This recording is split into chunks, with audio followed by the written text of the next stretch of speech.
ତେବେ ରାଜ୍ୟରେ ସକ୍ରିୟ ରହିଛି ମୌସୁମୀ ବର୍ଷା। ଝାଡ଼ଖଣ୍ଡ ଏବଂ ପଶ୍ଚିମବଙ୍ଗ ଉପରେ ସୃଷ୍ଟି ହୋଇଛି ଘୂର୍ଣ୍ଣିବଳୟ। ତେବେ ଆସନ୍ତା 24 ଘଣ୍ଟା ମଧ୍ୟରେ ଅର୍ଥାତ୍ 3/7/2025 ରାତ୍ରି ସୁଦ୍ଧା 5ଟି ଜିଲ୍ଲାକୁ ୟେଲୋ ୱାର୍ଣ୍ଣିଂ ଜାରି କରିଛି ପାଣିପାଗ ବିଭାଗ ଭୁବନେଶ୍ୱର। ଏହି ଜିଲ୍ଲାମାନଙ୍କରେ ପ୍ରବଳ ବର୍ଷା ହେବାର ସମ୍ଭାବନା ରହିଛି। ବିଜୁଳି ଘଡ଼ଘଡ଼ି ମାରିବ ଏବଂ 30ରୁ 40 କିଲୋମିଟର ବେଗରେ ପବନ ବହିବ। 7ରୁ 11 ସେଣ୍ଟିମିଟର ପର୍ଯ୍ୟନ୍ତ ବର୍ଷା ହେବ। 25ଟି ଜିଲ୍ଲାକୁ ଗ୍ରୀନ୍ ୱାର୍ଣ୍ଣିଂ ଜାରି କରିଛି ପାଣିପାଗ ବିଭାଗ। ଏହି ଜିଲ୍ଲାମାନଙ୍କରେ ସ୍ୱଳ୍ପରୁ ମଧ୍ୟମ ଧରଣର ବର୍ଷା ହେବ। ତେବେ ଚାଲନ୍ତୁ ଜାଣିବା କେଉଁ ସବୁ ଜିଲ୍ଲାମାନଙ୍କରେ ବିଜୁଳି ଘଡ଼ଘଡ଼ି ସହ ବର୍ଷା ହେବ। ତେବେ ସେସବୁର ସମ୍ପୂର୍ଣ୍ଣ ବିବରଣୀ ଜାଣିବା ପାଇଁ ଆମ ଭିଡ଼ିଓଟିକୁ ଶେଷ ପର୍ଯ୍ୟନ୍ତ ଦେଖନ୍ତୁ।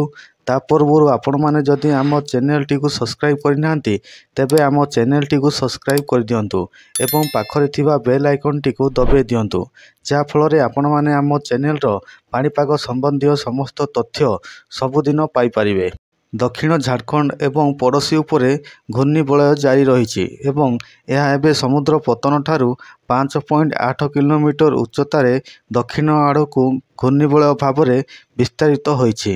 ଏହି ଟ୍ରଫ୍ ଏବେ ଦକ୍ଷିଣ ପୂର୍ବ ରାଜସ୍ଥାନରୁ ଉତ୍ତର ପଶ୍ଚିମ ବଙ୍ଗୋପସାଗର ଦେଇ କେନ୍ଦ୍ରୀୟ ମଧ୍ୟପ୍ରଦେଶ, ଉତ୍ତର ଛତିଶଗଡ଼ ଦେଇ ଗତି କରୁଛି। ଦକ୍ଷିଣ ଝାଡ଼ଖଣ୍ଡ ଏବଂ ପଡ଼ୋଶୀ ଅଞ୍ଚଳ ଗାଙ୍ଗେୟ ପଶ୍ଚିମବଙ୍ଗ ଉପରେ ଘୂର୍ଣ୍ଣିବଳୟ ପରିସର ସମୁଦ୍ର ପତନଠାରୁ 0.9 କିଲୋମିଟର ଏବଂ 5.8 କିଲୋମିଟର ଉଚ୍ଚତାରେ ଦକ୍ଷିଣ ଆଡ଼କୁ ଢଳିଛି, ଯାହାଫଳରେ ଜୁଲାଇ 6 ପର୍ଯ୍ୟନ୍ତ ରାଜ୍ୟରେ ପ୍ରବଳରୁ ଅତି ପ୍ରବଳ ବର୍ଷା ହେବାର ସମ୍ଭାବନା ରହିଅଛି। ତେବେ ରାଜ୍ୟରେ ଜୁନ୍ 1 ତାରିଖରୁ ଆଜି ପର୍ଯ୍ୟନ୍ତ 278.8 ମିଲିମିଟର ବର୍ଷା ହୋଇଛି, ଯାହାକି ରାଜ୍ୟରେ ଭଲ ବର୍ଷା ହୋଇଛି।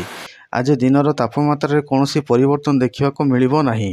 ଆଗାମୀ 24 ଘଣ୍ଟା ମଧ୍ୟରେ ଦିନର ତାପମାତ୍ରାରେ 1ରୁ 2 ଡିଗ୍ରୀ ପର୍ଯ୍ୟନ୍ତ ହ୍ରାସ ପାଇବ ବୋଲି ପାଣିପାଗ ବିଭାଗ ପକ୍ଷରୁ କୁହାଯାଇଛି।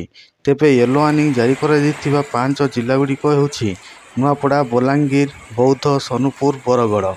ଗ୍ରୀନ୍ ୱାର୍ଣ୍ଣିଂ ଜାରି କରାଯାଇଥିବା 25 ଜିଲ୍ଲା ହେଉଛି ସମ୍ବଲପୁର, ଝାରସୁଗୁଡ଼ା, ସୁନ୍ଦରଗଡ଼, ଅନୁଗୁଳ, ଦେଓଗଡ଼, କେନ୍ଦୁଝର, ମୟୂରଭଞ୍ଜ, ଢେଙ୍କାନାଳ, ଭଦ୍ରକ, ବାଲେଶ୍ୱର, ଯାଜପୁର, କେନ୍ଦ୍ରାପଡ଼ା, ଜଗତସିଂହପୁର, କଟକ, ଖୋର୍ଦ୍ଧା, ନୟାଗଡ଼, ପୁରୀ, ଗଜପତି, ଗଞ୍ଜାମ, ମାଲକାନଗିରି, କୋରାପୁଟ, ରାୟଗଡ଼ା, ନବରଙ୍ଗପୁର, କଳାହାଣ୍ଡି, କନ୍ଧମାଳ।